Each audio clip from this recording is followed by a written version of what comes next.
Welcome to Cats and Rats Podcast, covering your Florida Panthers. Hey everyone, and welcome to the newest episode of the Cats and Rats Podcast, episode number 59. I'm your host, Kirby Lupo, joined alongside my co-host, Cody Stevens. Nick Levine is away today, but he will be joining us for our live division preview shows over on the YouTube channel. If you guys are listening to us on the Apple and Spotify side, make sure you're subscribing to us, following us over on the YouTube channel side. We've got a lot of division preview shows ahead, a lot of ranking shows ahead. But Cody, I know we haven't been with our audience here on the podcast side. I wish we were coming with better news here tonight, but we got to go over the stuff that's taking all the headlines. Yeah, right? Yes, the elephant in the room. Unfortunately, the captain has gone down. Aleksander Barkov suffered injuries to his ACL and MCL during the first training camp practice of the new season for the vets and had successful surgery, I believe, Friday morning. News coming out Thursday, Friday. Having the news came out, the timeline is 7 to 9 months, which puts him in a range between April to June. This is an interesting situation here for the Panthers because you have the new LTI rules coming into place this year, meaning if the Panthers decide to shelf Barkov for the year, they get his full $10 million cap hit relief, which means they have an extra $10 million in cap space because he will not be playing for him this year. That includes regular season and playoffs. Also, but at the same token, if they choose the LTIR him, let's say, and let's see how his rehab goes, see if he can return at any point, they will only get, I believe, around $3.8 or $3.9 million in relief at that point. Yeah. So this is an interesting situation. Unfortunately, it's worst case scenario for when you're going for the three-peat. I mean, that guy, Aleksander Barkov, is your on-ice leader. He is your engine on ice. He's the cog that keeps everything moving on ice. It's a brutal blow. I mean, it's really unfortunate, but the Panthers do have the center depth for it. Is anyone going to replace Barkov? No. I would be absolutely remiss to even think about a replacement for Aleksander Barkov. That's a guy you cannot replace.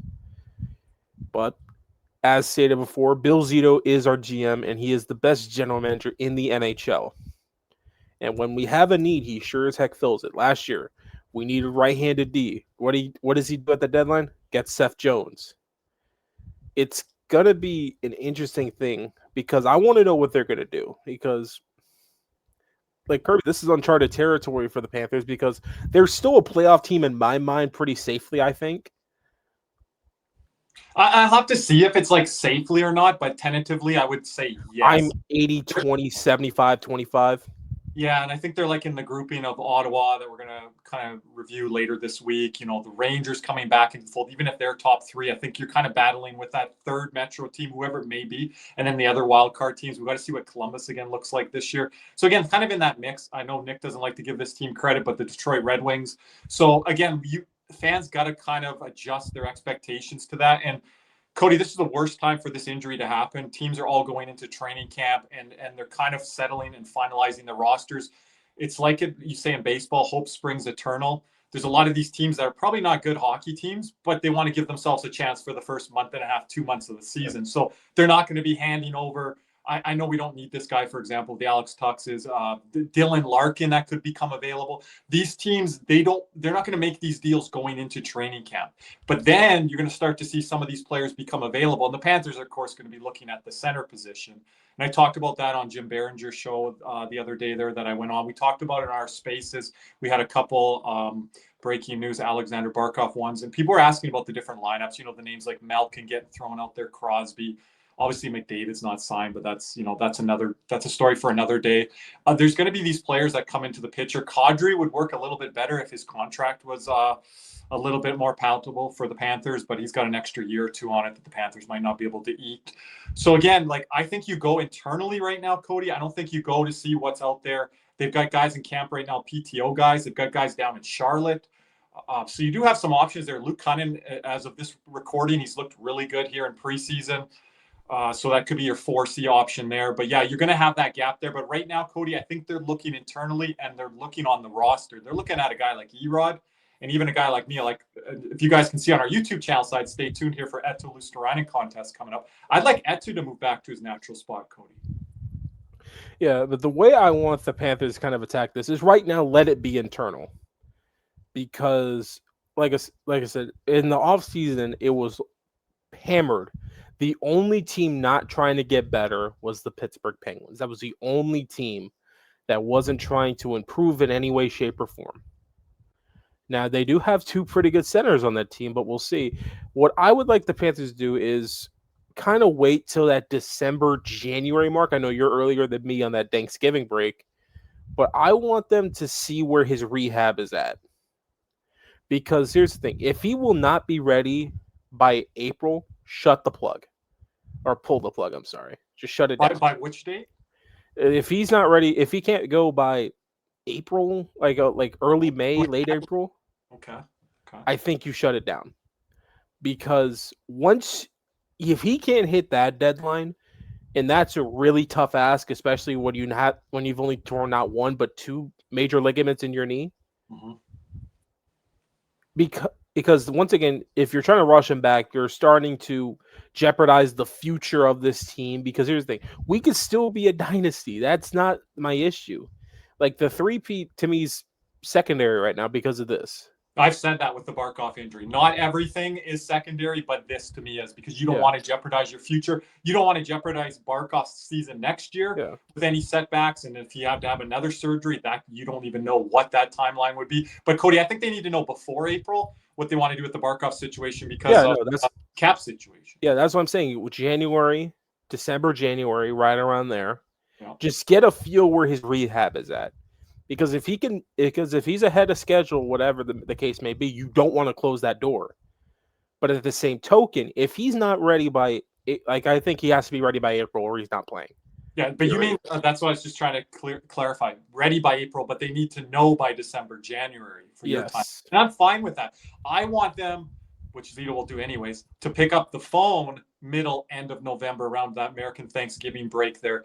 And you start to hear, the Elliot Friedmans, Chris Johnston's. Chris Johnston tweeted earlier today, Cody, and said, or sorry, I don't know if he tweeted, it was on his podcast, but someone tweeted it out. And he said, the Panthers aren't looking right now, but they are looking ahead to what their options may be. So that word's already getting out there. But again, I don't think the other teams are picking up the phone and not right now. Help the Panthers out right now. Not right now, because like I said, because a lot of teams want to see how their season goes before they make any moves per se. And it's just, like I said, if you ask me, I would shut down Barkov for the year because I think we have a better chance of bringing in another center and kind of going for the 3-peat than with a Barkov at like 60, 70%. Mm-hmm. Because if he's 60, 70 and he's trying to go right into playoff hockey, which is damn near impossible at some points. And I think it's so hard for Barkov. And fans, if you guys disagree with us, let us know in the chat.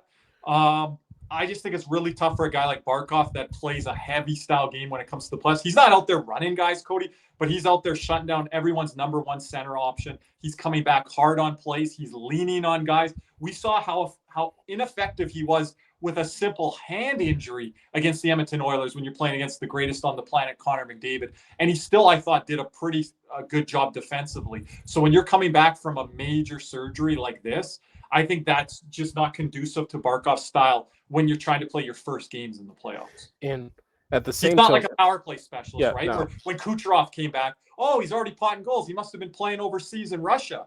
He looks ready to go. I don't think Barkov, that's going to be. It's not that level. It's not like he could have been back in like 2 months before the playoffs and just sat there.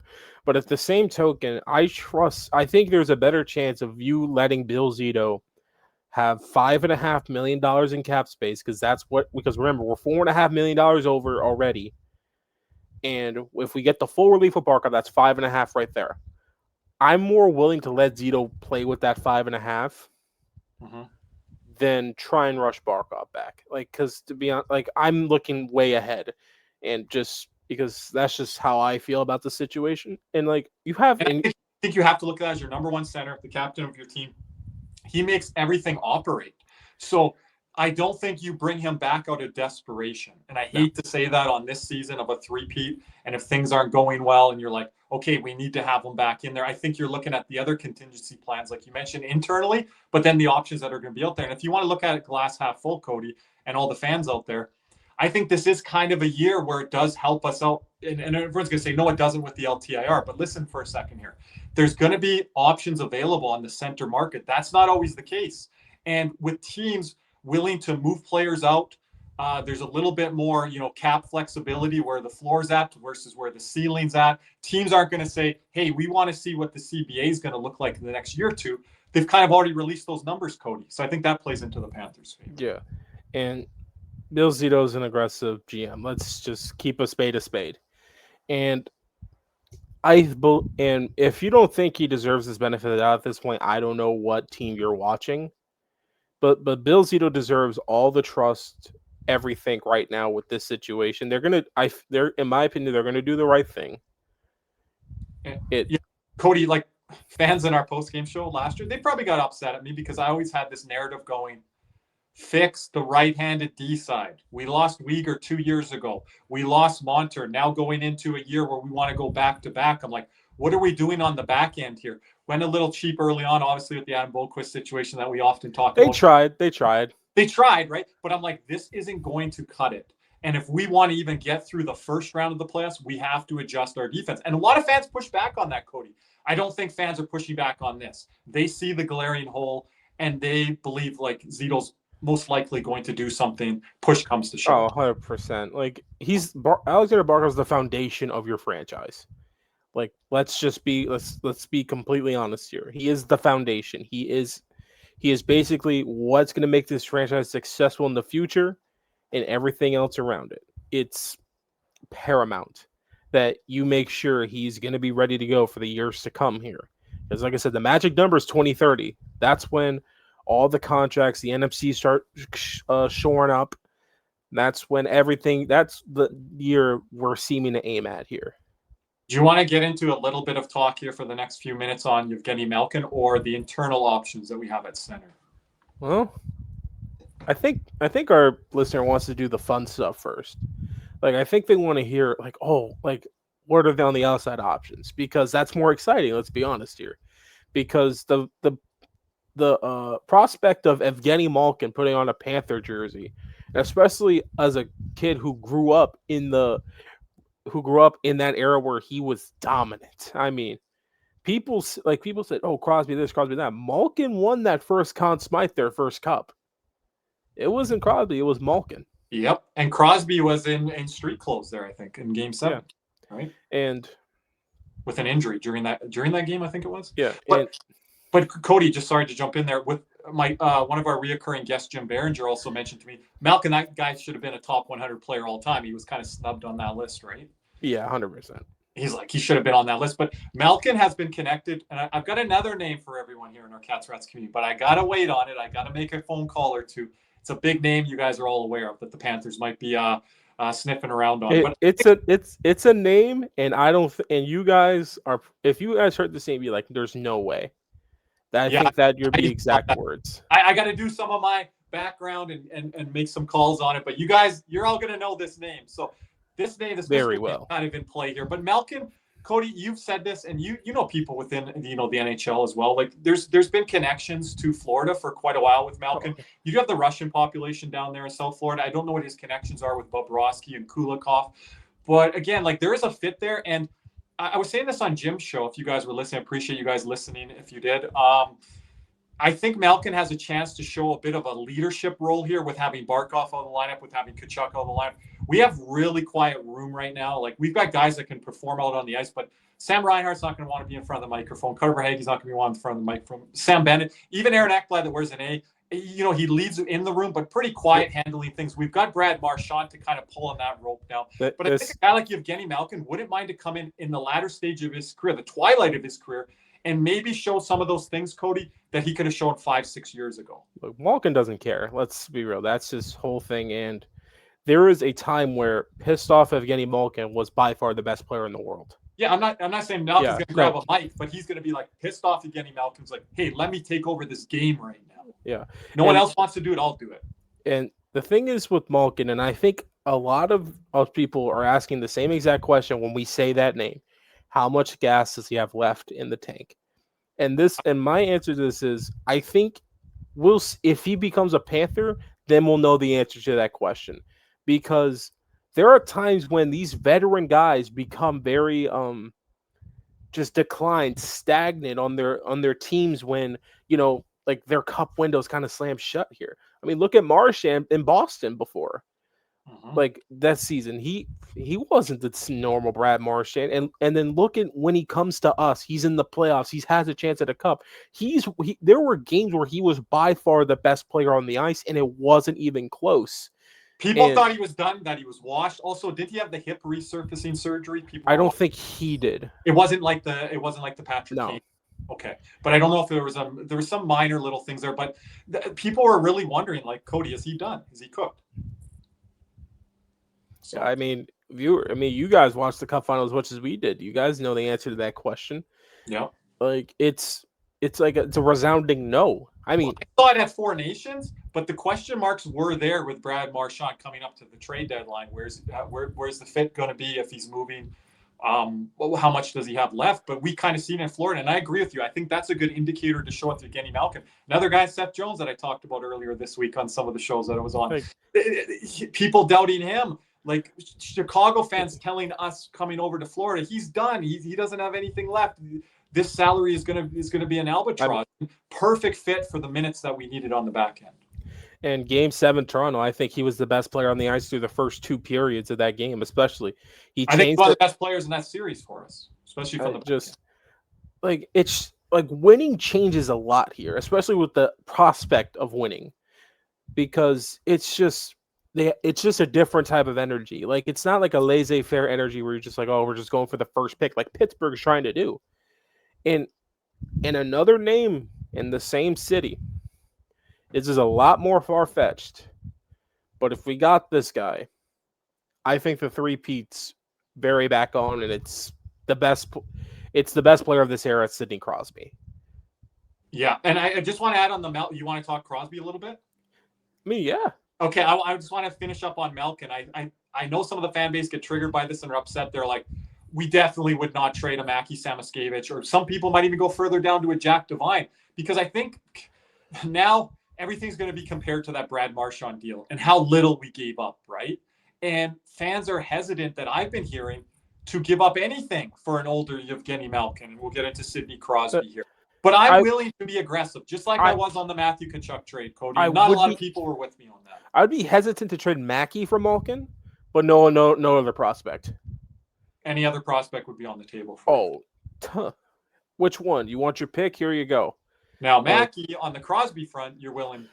That's a different story. Yeah. Because if you want the quote-unquote Barkov replacement, look no further than Sidney Crosby. He's not going to play as many minutes, but the game is very similar. Yes. And you can plug and play him in the lineup without worrying about, and he's an all-purpose guy. Power play, you guys should all know this. PK, 5v5. So he's really plug and play, and I think he would play good with the guys that Barkov's played with, the Verhaeghes, Reinhardts, and things like that. And again, I'm not saying we're moving Mackey here, everyone. So everyone just pump the brakes a little bit here. But Paul Maurice has to see in the first month or two, how much of a fit is Mackey moving forward? We can't keep putting him on a third line or even lower than that in the lineup when they've played him on the fourth line. We can't keep letting him maturate in Charlotte. The rubber has to meet the road. Coaching staff, player have to come together as one. Cody and I have said on the postgame shows, we've liked how Mackey has played when he's been in the lineup. He scored 15 goals last year. I get all of that. You don't want to give up on the future. But the future is now for the Panthers, and you have to make a decision on some of these prospects. And there's other guys coming up. And you guys, I know you guys can roll your eyes at this and all that, but you got Sachins and Vilmonis's and St. Martin's. You got a lot of guys coming through the system. Devine.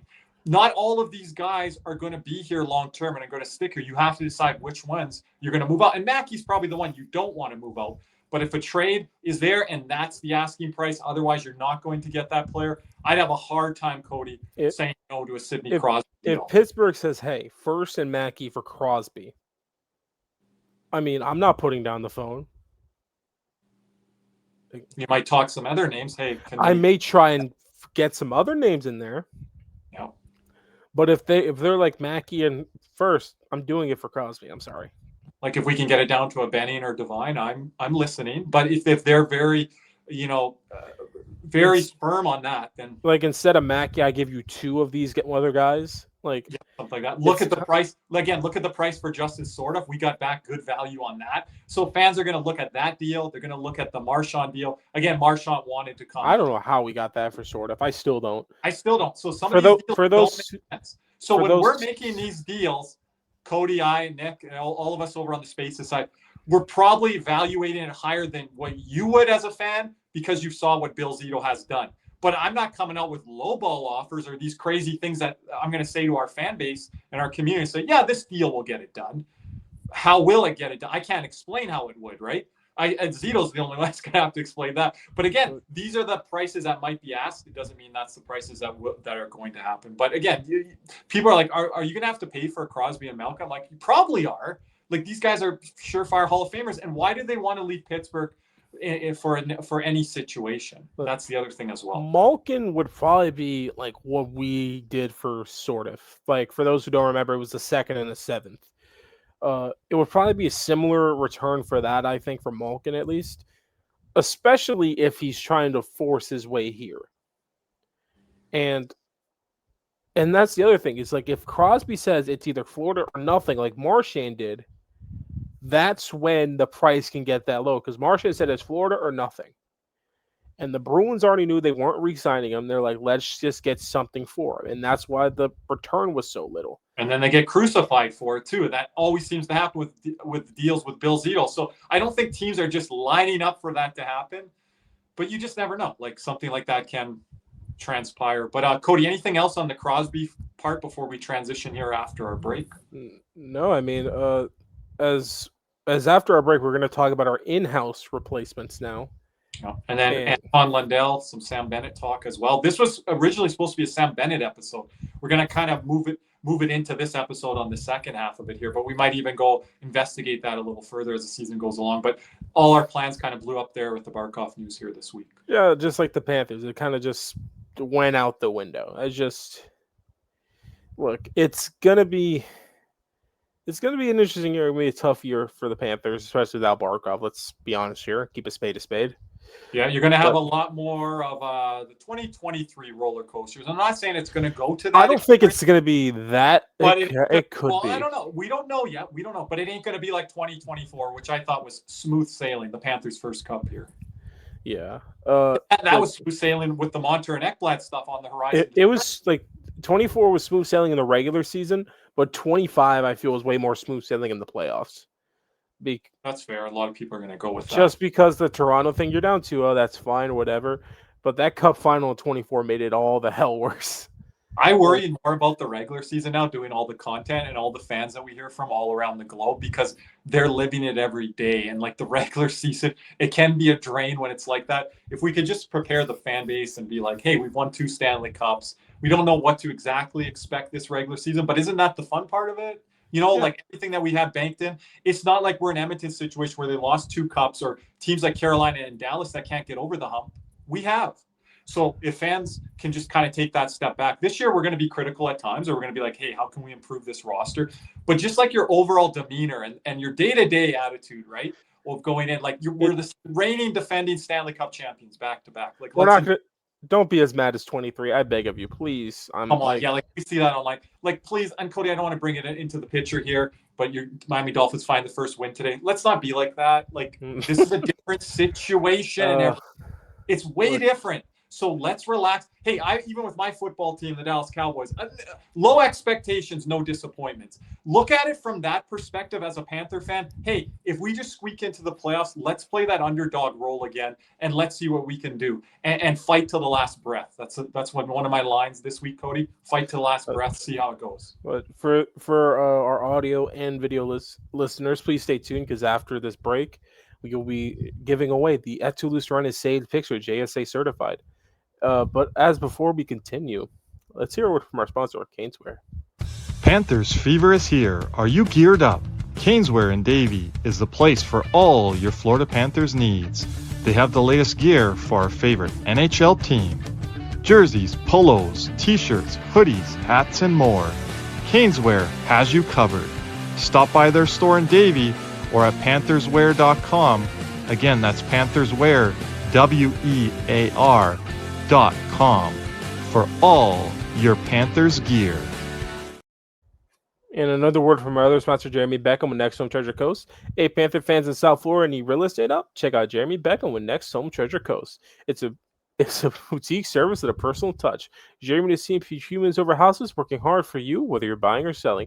Ready to move? Hit up BeckSellsFLA.com or call 772-475-5371 now. You'll be glad you did. And Kirby, who is the winner of this contest? Not the winner, Cody. We're announcing it. Brand new contest. Here we go. So if you guys are over on the YouTube side, you're going to see it at the bottom of the screen there. For Apple and Spotify listeners, this is open to everyone. So you don't have to enter on the YouTube side or on the X or Instagram side. What you're going to do is you're going to rate us 5 stars on the Apple or Spotify platform. So make sure you're subscribed to the Cats and Rats, whether you listen to us on Apple or Spotify. If you don't, make sure you subscribe to one of them now. You're going to rate us 5 stars. You can write a sentence or 2 if you would like. You're going to screenshot the image, and then you're going to send it to me, either at KJ_loops, that's LUPS, on the Twitter X platform. If you don't have a Twitter X platform account, hope you have an Instagram account. If you have an Instagram account, you're going to do the same thing. You're going to screenshot it. You can DM it to me over on Instagram because you can't tag me like you can on X where I can see all of that. So you can send it to me in a DM there. Cats_N, the letter N, _rats, RATS, podcast. Find us there. Make sure you're following us on Instagram so I can see that you're following us. Send us a message there on DMs. I'll look through all of my primary and secondary DMs. I'll make sure that I can get that in, and we'll write everyone's name down. We're going to draw the contest probably in the next week or 2. It's for the Eetu Luostarinen JSA certified pitcher, and all these great pitchers. A lot of them come with the players hoisting the Stanley Cup. There's a Brad Marchand one coming ahead when he celebrated a big, I think, overtime goal against the Edmonton Oilers. So stay tuned for that. We're giving away tickets this year, a lot more contests. So again, if you want to be entered into the Eetu Luostarinen contest, listen back to this on the Apple or Spotify or on YouTube. Read the contest rules very carefully. You have to follow them to a T. Then you'll be entered into the contest. We'll draw the winner in about a week or 2. And I just wanted to add too, Cody, Jeremy Beckham over on BeckSellsFLA. He's over on the X platform. You can also follow him on Instagram, but we're going to be doing a lot of that over on the X platform because that's where we do all of our post-game shows. He's going to be running 2 contests this year, a yearly Panthers themed contest, and then an exciting monthly one. You can win a jersey potentially, gift cards, and much more. So stay tuned for that. And lots ahead here with Cats and Rats. Yep. And now we move on to the internal center options for the Panthers. And we have 2 guys who are primed, or that the Panthers need to step up in a big way this regular season. That is none other than Sam Bennett and Anton Lundell. Namely, the pressure is going to be way more on Lundell, in my opinion, because he's going to be facing the best players every night. Bennett, it's going to be more of just point producing because he's going to get that first power play spot for Barkov. He's going to be getting the better scoring wingers to play with because as stated before, as shown on Twitter a couple times, he is getting the first line reps with Reinhart and Verhaeghe, I do believe. Do they have him in the Tkachuk spot down low? Bennett? That's what I'm wondering. With Tkachuk out, and now you have Barkov out as well. So what are they looking there? Because you want to keep Reinhart in the bumper. You probably want to have one D-man, be it Jones or Ekblad. They might run 2, but you need Bennett in certain situations. If you got Verhaeghe, isn't he going to be on the opposite side of Reinhart? Here's where I see it. I think they're running 2D. I think they're going to run Jones and Ekblad because Ekblad at least has the one-timer opportunity on the left side. So he can flanker guys, yeah. I think they're going to put Marchand in a Tkachuk spot. Oh, okay, interesting. We wanted him there kind of last year. That's who I think is going to be in that spot because Bennett should be where Barkov usually is, more as like a roamer kind of guy. Mm-hmm. That's where I see it. I think Marchand fits better down low because he's a better playmaker, and then he'll find a way to get the puck to Reinhart. I like that as a better option as the playmaker, but you got Bennett roaming around and taking shots from far out. I don't think that really suits his game, but they always seem to put him there. You always mention hit Timmy in 6th row there. Get used to that, right? I understand he's not a playmaker, but he's a center, and you should be able to make those plays down the dot. And it causes havoc with the goalie if you do put him in the Tkachuk situation. What is it going to be, the old Anthony Stolar situation again, bumping the goalie? But you cause havoc in front of the net there with Bennett. But I do like your idea with Marchand, but I would rather have Marchand roaming around, Cody. Look, it's something we're going to have to do because when Bennett scored his playoff goal, his power play goals in the playoffs, it was from that spot. So it's going to be interesting to see. I mean, we're gonna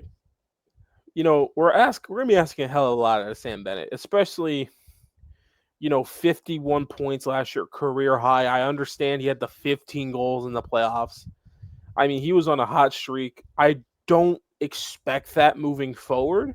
I just want to jump in, Cody, especially on our YouTube side. Let us know in the comments how many points you realistically think Sam Bennett can get to this year. Like Cody just said, his career high was last year, just over 50 points. So what do you think he can do in this situation? Because a lot of fans have said, well, give him a bigger role. I'm like, he's got a pretty big role. He's playing with a guy in Matthew Tkachuk since he's come over, and Jonathan Huberdeau, that are legitimate first-line winger guys, playing there on the second line when he has been now with the Panthers. So he's going to be in that similar situation like Cody said, because Lundell might be at the top of the lineup with, the likes of a Reinhardt or Marchand at certain points. Ever since he's been in Florida, Bennett's been playing with top 5 wingers in the NHL. Like, I know Huberdeau fell off a cliff in Calgary, but there were people talking about him being the best left winger in hockey the President's Trophy year. I remember people were clamoring for Hart Trophy votes. He was setting assist records and stuff like that. Heck, that point season is still the best individual season in Panthers history, and I still think that's going to stand for a little bit. And that wasn't playing with Barkov. A lot of the media people, or maybe some certain people that are like not at the national media level, they thought Barkov and Tkachuk were playing together 5v5. No, they weren't. Like, that line was that 9-1-1 line that was on the second line. Barkov rarely plays with Tkachuk. So Bennett has got to play with talent. And I think the best version of Bennett, to me, outside of the playoff run last year, obviously, but if you're talking from a regular season perspective, was when he played with Jonathan Huberdeau. I thought that's where he created a lot more offense, where he was a threat to score. So it's going to be interesting when he's playing with maybe the likes of a Maki Samoskevich to start this year, Brad Marchand possibly. I know they're playing Erod, which we'll get into here in a minute or so, playing him down the middle of the ice. But again, he might move back to the wing area. So Bennett's going to play with different wingers, Cody, whether it be on a 1A line, 1B line, the second line, whatever you want to call it. But he's going to be playing with talent. Oh, 100%. And for Bennett this year, with the opportunities he's going to get, because I think he's going to be on power play 1, he's going to be with the best offensive wingers on this team to start this year. I think he has to be minimum 60 points for the Panthers to have any sort of success. I think a minimum 60. Another guy I just forgot, Verhaeghe might be down on that line because they've had good chemistry together when it comes to the playoffs.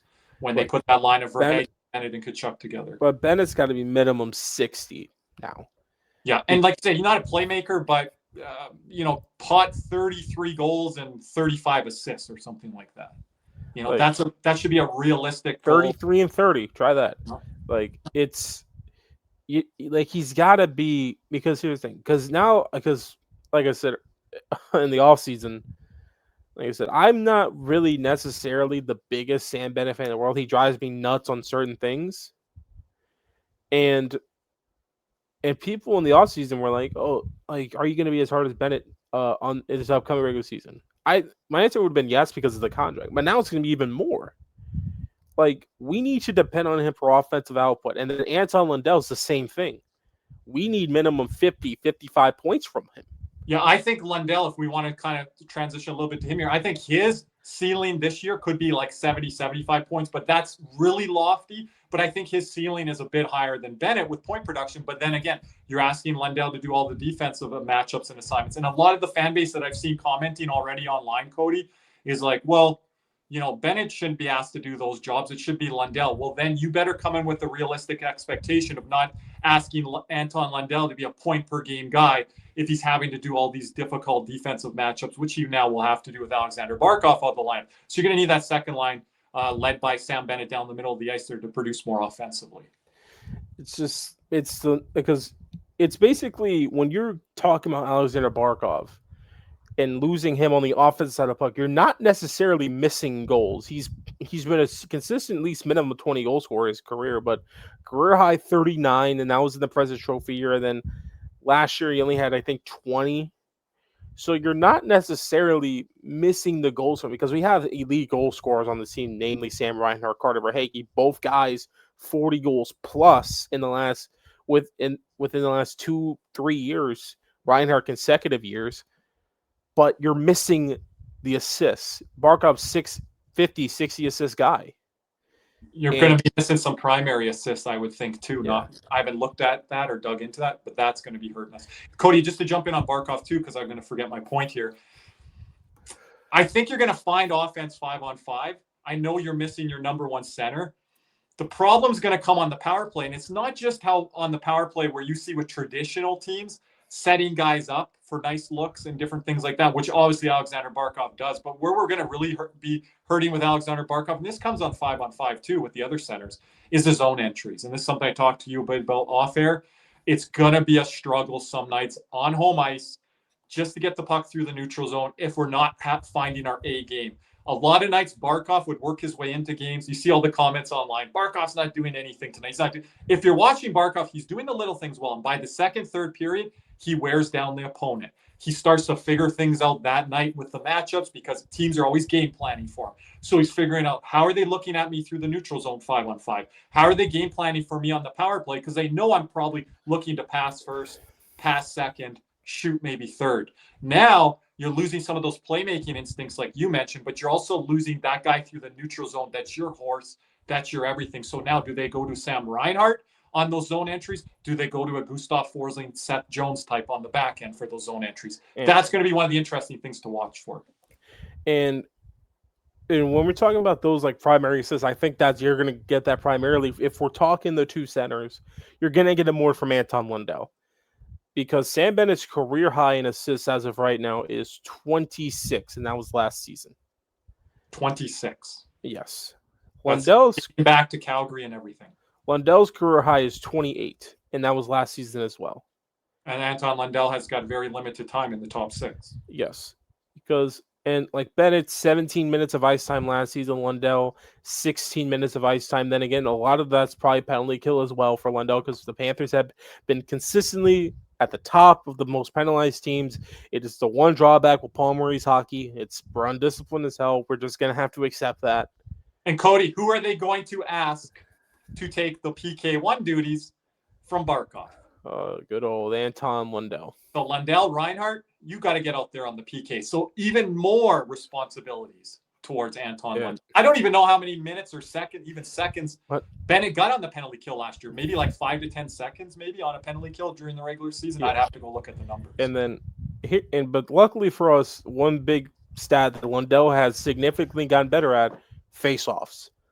Lundell, his first 2 years were below 50%, and in the last 2 seasons, he was 54% in 23-24, 53% last season. And this is Sam Bennett's weak spot. He has not been above 50% ever since COVID wasn't a thing. And people, Cody, are going to say, as you're pulling up some numbers there with Sam Bennett, does he do things defensively? I'm going to say yes, he does. I've talked to Dwork about this. He comes below the dot. You're going to see it even more now without Aleksander Barkov. He comes back. He's heavy on guys. He gets the puck, and he moves it out. Yes, you are right on that. The problem is what Cody just said. When you can't trust them in the faceoff dot like you can with an Aleksander Barkov, who's not going to be in the lineup, and Anton Lundell, you're not going to trust Bennett to take these matchups when you have these faceoffs in the defensive zone. So that's where the heavier load comes on a guy like Anton Lundell when you have to match up with the likes of a Dylan Larkin or an Austin Matthews in the Braden Point. Maybe if Tage Thompson is permanently playing at the center position, a guy like that, he's a load. He's a big guy. And let's take playoffs. Nick Suzuki. Yep. I'll call him like a Barkov mirror right now, how he's developing his Tim Stützle. Like, you're talking those level of guys. And that puts more pressure and load on Lundell and his line. And that's the thing. It's just, if you look at the postseason, who got most what two lines were really favored in the D zone draws if they weren't icings? Is either Barkov line or the Lundell line. That line was never out there. Granted, he was playing with a half-legged Tkachuk, so that probably has a lot to do with it, but it also has something to do with he couldn't win the draw. Yeah. Like, and Bennett had to do more defensively with Tkachuk kind of laboring through that first round or two. So Bennett's capable of that, but the face-off thing, I would be shocked if that's a major turnaround. And then also the PK work, all the other guys are going to kind of have to pull on that rope. If Bennett's not, then you're sitting on the bench. You have to come out and you have to produce offensively like you normally would with Matthew Tkachuk not being able to PK either. But when you're missing Barkov, it makes everyone have to elevate up. And another guy that's going to put pressure on, I don't like this, Cody, is, an older Brad Marchand. I was very comfortable coming into this year where his role was going to be defined. Now you're asking him to do more. And I think the problem with Brad Marchand was going to be going to Toronto was like, we need you to play on first line wing with Austin Matthews and do this and that. Now with this injury, it doesn't only create that kind of everyone having to bump up a level on the center position, Cody. It also comes from the wing too. Yeah, but luckily for us, I wouldn't ask Marchand to penalty kill necessarily yet because I do think we have a bunch of guys ready for that. Mm-hmm. With namely like the Lundells, the Lustos, the Reinhardts, Erod, I think, can penalty kill as well. Boquist can penalty kill. Some of those guys can take draws, as you're seeing Erod camp right now at the center. Like Bennett last postseason was at 39% in the face-off dot. Yeah.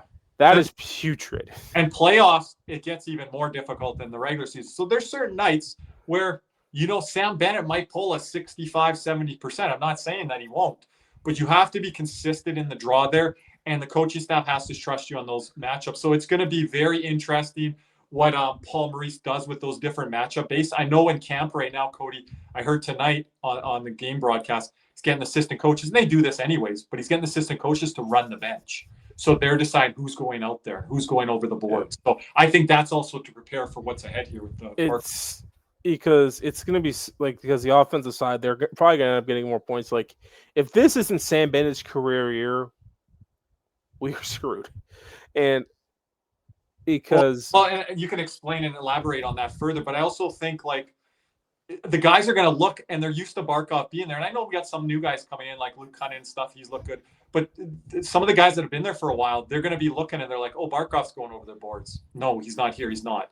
Oh, me, our line. Oh, us. Oh, okay. And you're straight. And then they're going to be going. So it's going to be a totally different approach and adjustment. They're making it sound a lot easier than it is. But when you get out there inside the games and a game within a game, those are the situations that you're going to have to kind of tread water and try to. And hey, I think this team's going to win games this year. I think they're going to be competitive. I think we have to adjust where we're going to position this team. We'll mention this at the end here as we wrap. But I think it's going to be some growing pains here with what the lineup is. It's going to hurt when we start going up against the Matthews, the McKinnons, when Edmonton comes to town. Like those really elite centers. Well, and I want to add to that, all three of the teams you just mentioned there, Cody, the Brock Nelsons, I know he's getting older, he's getting up there in age, but Leon Draisaitl as well, John Tavares, who's returning to Toronto. That makes it tough in those matchups because they can throw more centermen out there. And now we don't have necessarily that advantage or slight advantage. We don't have Barkov. Now it's even, or some nights we might be below that on paper. But that's why Bill Zito's going to fix that. But going down to the lineup here, Tomas Nosek out for we don't even know. I've heard from Nick it could be a long time. Nick has said that on the record. It could be season, altering. That's how long he could be out for. So Luke Cunningham becomes a big piece if that is the case. And right now they are testing Evan Rodriguez as the third line center. Granted, we have a bunch of guys that are makeshifts that are natural centers.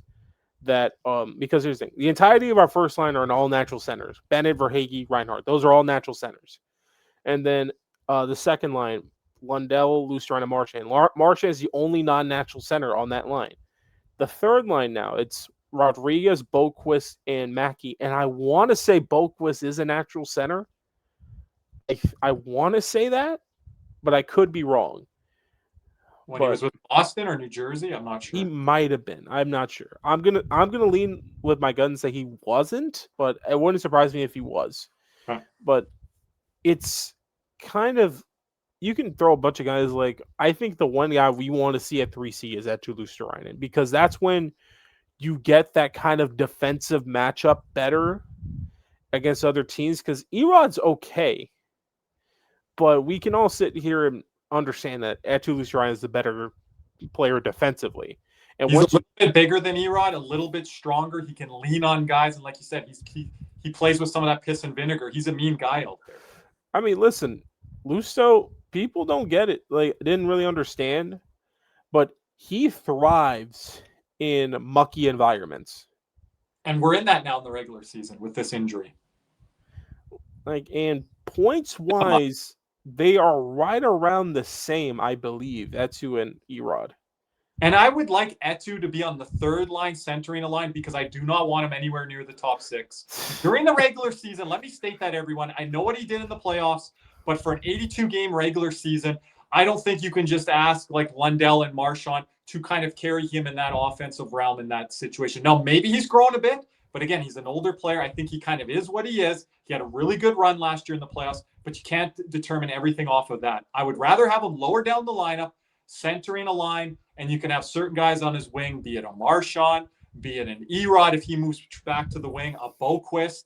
You can have enough capable guys there, even maybe potentially a Mackey. I would like Mackey further up the lineup, but a game or two here, I don't mind him being down there with Eetu, because Eetu can show him the way defensively. And I think Eetu aligns everyone really well center-wise. And I don't know, Cody, if you can keep Reinhart and Lundell and Lusto together all season. That's what everyone's telling me in my DMs. That's what everyone's telling me in my mentions. But I don't think it plays out like that over an 82-game season when you don't have Aleksander Barkov. You just reminded me. My dream was to see Barkov and Marchand. Now I can't even get that for a whole full freaking year.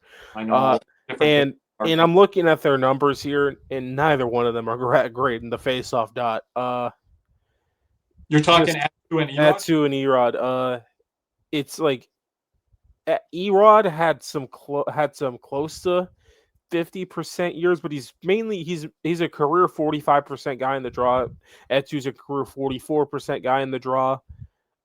And you have to jump in on Erod, Cody. You have to look at that's in limited time. He really hasn't played much, if at all, any in Florida. And when he was in Pittsburgh and Colorado, correct me if I'm not wrong here, but he played with Sidney Crosby and McKinnon, and those guys were playing down the middle of the ice. Yeah, and the funny thing is, I didn't even realize this till now. They both have the same career high. Erod and Eetu? 43 points. 43, wow. You're going to need, and I took an L on this a few years ago when I first started content. I thought Eetu could be like a 52 to 60 point guy, and he kind of regressed after that career year for the point production. So I don't know if I'm going to ask him of that this year, but I would like him to get close to that 50 mark, you know? I mean, he's like, listen, because the one thing is he didn't take as many shots this past year as he did the year before, 119 to 80, back down to 87, which is something we're going to need more out of him to shoot more, because when he is shooting his normal 119 shots, 132 shots, he had 12 goals in the 119 shot year, and in the 132 he had 17. So Cody, the one thing that fans can look at on the positive side of this with the Barkov injury, we're not losing shooters. Now, I always want Matthew Tkachuk and Aleksander Barkov to shoot the puck more. I think they can both easily be 40-plus goal scorers if they wanted to shoot the puck more. That's never going to be Barkov's game. It can be Tkachuk's game if you put him with a playmaking center like Anton Lundell, which I want them to do when Matthew Tkachuk returns to the lineup. But you're going to have guys that want to shoot the puck. Reinhart and Bennett and Verhaeghe and even Marchand, you know, and you get the Lustos and Erod say, hey, you guys got to be a bit more aggressive too, looking to shoot, even if you're playing down the middle of the ice, or you're being a bit more of the defensive player on your line, or you're being a bit more of the playmaker. We still need you to shoot the puck. And if we're not going to get into it too deeply on this episode, because we're going to wrap here soon, but you also want the back end to contribute like they did in the playoffs and shoot the puck. Yeah. Mainly Ekblad and Jones. Forsling needs to keep doing his bomb from the point. I don't want him trying to pass, try and be something he isn't. Just keep with the one-timers up top there. Well, and Forsling can't filter it down the wall to Tkachuk or Barkov, who he normally plays with when he's out there on the ice. Barkov, a lot of the times, he can't filter it down all the time. He's got to look for avenues to shoot on that. Not just look for avenues to score, but create scoring chances. And one proposition I want to get on record that I would like to see. We're talking moving Lusto back to center and stuff like that. I want to see if they would try Reinhart back at center. Now before Tkachuk returns. Because if you put Reinhart at center, that kind of, and he excels. Well, now you're really deep at the center position. Then you're kind of back to where you were because Reinhart is a Selke candidate.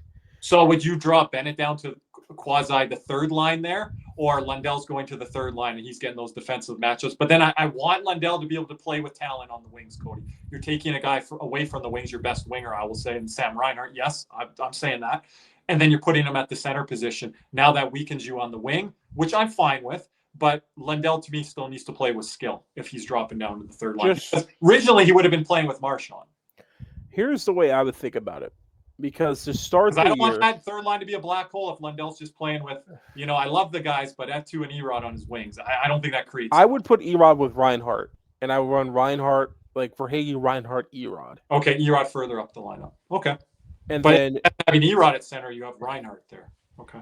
And then Bennett would play with... I'm trying to think of, like, everyone. Mackey. Everything. I'd put Mackey there. I am blanking on some guys right now. Holy hell. I don't know. You'd have to bring guys further up the lineup. Because, why am I blanking on them so bad right now? You can't really move Greer or Gadjevich up. Luke Cunnin, you can play with him around. But again, that's your center, and you're probably going to keep him at the 4C if you're doing that. I think if they do that, though, Cody, you're kind of robbing from the winger position. And if Cunnin's going well and everyone's going well at center, then I don't know if you have to do that. But again, I get what you're saying. If Erod and Lusto aren't going to be the options. Yeah, just give me one moment. Let me see here. Let me just get the lineup in front of me. Okay, so what I would probably end up doing is I would move Reinhart to center and put Rodriguez up top. You have Rodriguez. You have Verhaeghe, Reinhart, Rodriguez. And then you knock down Bennett. And to start the year, I would probably Marchand,